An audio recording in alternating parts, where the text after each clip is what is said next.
और इन गोपियों को देखो, हाथ में हाथ डाल करके नाच रही है, आलिंगन चुंबन हो रहा है, और तब भी पूरी होश में है।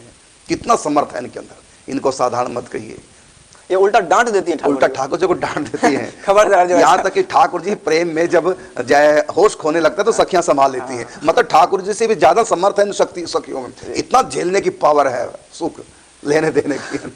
तो प्रिया प्रीतम भी जब होश गंवाने लगते हैं आनंद में, प्रेम में, तो सखियां संभालती हैं। सोचिए क्या सखी हैं। तो समर्थार्थी के बारे में थोड़ा सा और बोलेंगे, क्योंकि शब्द प्रश्न पहली बार आया, थोड़ा सा और करेंगे जी महाशय। और इसकी एक और विशेषता समर्थार्थी में, एक तो ये होता है, जो कांत भाव में ये होता है कि व्यक्ति सामने वाला की प्रशंसा करता है, तो सामने वाला यदि कमजोर है तो उसकी प्रशंसा से संकुचित हो जाता है, और उसकी बात में आ जाता है तो संकुचित, तो माने कि उसके प्रशंसा के सामने छोटा पड़ जाता है।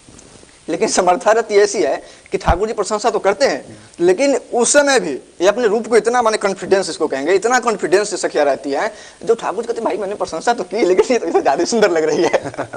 माने कुछ प्रभाव नहीं होता है ना, जैसे व्यक्ति जिस औकात में उतना कह दिया जाए तो वो नीचे हो जाता है, यदि ज्यादा कह दिया तो और नीचे हो जाता है। लेकिन कोई व्यक्ति यदि खूब पैसा वाला है और उसको बोल दीजिए आप 1 लाख में आपके पास पैसा है, तो वो उसको कोई प्रभाव नहीं पड़ता, तो उससे और प्रभावित, अरे इसके तो प्रशंसा कोई असर ही नहीं पड़ा। उसी प्रकार ठाकुर जी सखियों की प्रशंसा करते, अरे तुम तो बहुत सुंदरी हो, तुम तो बहुत इतने, सखियां पे कोई प्रभाव नहीं पड़ता। ठाकुर जी विस्मित हैं, मैं इतनी प्रशंसा कर रहा हूँ, इनके ऊपर कोई प्रभाव नहीं है, आराम से चौसर खेल रही है मेरे साथ, आराम से खेल रही। तो ये सब जो है समर्थारथी के लक्षण है। बिल्कुल, इसको बोलते हैं समर्थारथी। और ये समर्थारथी भागवत जी में पढ़िए आप, ये रुक्मिणी आदि पटरानियों में भी नहीं है।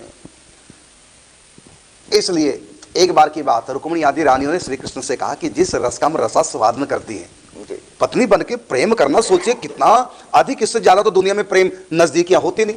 माँ बेटे का प्रेम होता है, भाई बहन का प्रेम होता है, मित्र मित्र का प्रेम होता है, लेकिन पति पत्नी के प्रेम में सबसे ज्यादा नजदीकियां होती हैं, सबसे अधिक सुख की अनुभूति होती है। तो यहाँ तो पत्नी है रुक्मिणी आदि रानियां पटरानियां द्वारिका में, तो इनसे ज्यादा कौन भाग्यशाली और होगा जिनको परमात्मा पति के रूप में प्राप्त हो रहे हैं। साधारण पति का प्रेम इतना ऊंचा है, सारी दुनिया के व्यक्ति सुख दुखों को किनारे कर देता है पति प्रेम के आगे।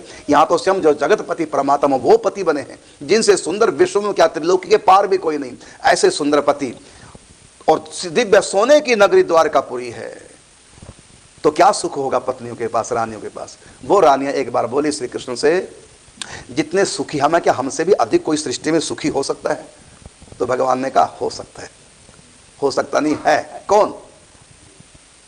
ब्रज की गोपियां।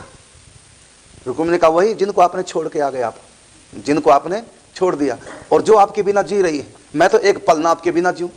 कैसा उनका प्रेम है और क्या उनका सुख है। आप द्वारिका, वो ब्रज में रो रही हैं, तड़प रही है, ये मुझसे भी ज्यादा उनके पास सुख कैसे। आप तो वहां है ही नहीं, आप तो मेरे पास हैं। तब भगवान ने पूरी महिमा बताई, समर्थारथी क्या है, प्रेम क्या है, दिव्य है पूरा। तब सब रानियों के मन में आया हम भी दर्शन करना चाहती हैं। श्रद्धा जगी गोपियों के प्रति, राधा रानी के प्रति। कहा कि आप लोगों का ब्रज में प्रवेश अभी अधिकार नहीं, पहले मेरे विरह की भट्ठी में तपोगी, उसके बाद तुम ब्रज में इस रस का रसास्वाद कर सकती हो। का ब्रज में हम नहीं जा सकते, कम से कम कैसे भी करके उनको यहां बुला लो, हमारी श्रद्धा होगी गोपियों को दे की बातें सुनकर, राधा रानी की बातें सुनकर। कहा ठीक है, आने वाला सूर्य ग्रहण पड़ रहा है कुरुक्षेत्र में, मैं उनको बुलाता हूं, हम यहां से चलते हैं, कुरुक्षेत्र में मिलन होगा। तो बड़ी लंबी घटना, प्रश्नोत्तरी कार्यक्रम में ज्यादा विस्तार नहीं करें क्योंकि कथा का मंच नहीं है, प्रश्नोत्तरी का मंच है। तो वहां पर भगवती रुक्मिणी कृष्ण को दूध पिलाती हैं, और श्री कृष्ण एक घूंट पीकर कहते हैं ये दूध राधा को पिला के आओ। तो रुक्मिणी राधा रानी को दूध पिलाती है। ठाकुर ने हल्की सी सिप ली थी गरम गरम, और राधा रानी को जब कहा ये ठाकुर जी का अधरा मिलता है द्वारिकाधीश का, मतलब उनका प्रसादी आप लीजिए। तो राधा रानी ने हाथ में गिलास लिया, गुट गुट गुट करके पूरा पी गई। इतना गर्म था दूध, जो एक घूंट में गुट गुट एकदम नहीं पी सकते थे, लेकिन पी गई, क्योंकि प्रेम इतना अधरा में ठाकुर जी का। और पी गई। जब आई है रात्रि को ठाकुर जी की सेवा जब रुक्मिणी करने लगी, तो ठाकुर जी के पाँव में फफोले पड़े थे, एकदम पीछे कर लिया अपना चरण ठाकुर जी ने। रुक्मिणी ने कहा क्या हुआ। कहते छाले पड़े हैं। ये छाले कैसे पड़ गए आपके चरणों में। तो पूरी बात बताई। तो रुक्मिणी कहती है पूरी बात सुनकर के कि दूध पिया गर्म राधा रानी ने और आपको छाले क्यों पड़े। तो कहा कि तुमको लगता है रुक्मिणी मैं तुम्हारे पास हूं, लेकिन रुक्मिणी का द्वारकाधीश तुम्हारे पास है। मेरा जो निज स्वरूप है वो तो राधा रानी के पास हमेशा रहता है। वो बाहर से राधा दिखाई देती है, उसके भीतर तूने झांका नहीं। बाहर से तो कृष्ण, मैं भी बाहर से कृष्ण दिखता हूं, तुमने मेरे भीतर झांका नहीं। बाहर से तो कृष्ण ही दिखत, भीतर कृष्ण बने है राधा। राधा भी बाहर से राधा, भीतर कृष्ण बनी बिन बाधा। वो अंदर से राधा है, बाहर से कृष्ण, और मैं बाहर से कृष्ण हूं, अंदर से राधा हूं। ना तुमने मुझको पूरा पाया और ना तुमने राधा रानी को पूरा जाना है। दूध पिया उन्होंने, क्योंकि भीतर से वो मैं ही हूं। तो मेरे छालों, मेरे चरणों का चिंतन करते पी गई, वो दूध मेरे चरणों पर गिरा तो छाले पड़ गए। हम दोनों इतने एक हैं कि दूध पीते हैं राधा रानी गरम और छाले पड़ते हैं कृष्ण के चरणों में। ऐसे इतना मिलन है, विरह नहीं है यहाँ। विरह तो खाली बाहर का एक खेल है प्रकृति का। भीतर से एक क्षण भी राधा मेरे बिना नहीं और मैं राधा के बिना नहीं। तो ऐसी राधा रानी समर्था रति राधा रानी के पास, और जिनके ऊपर राधा रानी की कृपा होगी उन ब्रज गोपियों के पास, उन सखियों के पास है समर्था रति, जो ब्रज से बाहर है ही नहीं कहीं। तो आपने पूछा था समर्था रति क्या ये सर्वोपरि अवस्था है? इससे भी आगे अवस्था होती है। ये जो आपने समर्था रति के बारे में कहा, इससे आगे की है क्या, जहां वो खुद को भूल जाते हैं। क्योंकि समर्था रति में मैंने कहा ना, समर्था रति में अपना ध्यान रहता है और पूर्ण अलर्ट होकर के प्रिया प्रीतम की सेवा करते, वो बेहोश नहीं होती। रुक्मिणी आदि तो हो जाती हैं आनंद में विभोर, लेकिन यहाँ नहीं, यहाँ तो पूरी होश, इतना समर्थ है। लेकिन इससे भी आगे की स्थिति है, लाली मेरे लाल की जित देखूं तित लाल, और लाली देखन मैं गई तो मैं भी हो गई उन्हीं का रूप। मैं राधा हूं, इस भाव में खो जाती हैं सखियां, हो जाती हैं महाभाव स्वरूपणी, भूल जाती हैं। कभी वो भूल जाता कि मैं गोपी हूं, मैं कृष्ण हूं, इस भाव में आ जाती हैं। कभी मैं राधा हूं, इस भाव में। तो ये सर्वोत्तम अवस्था है प्रेम वैचित्र्य। प्रेम वैचित्र्य में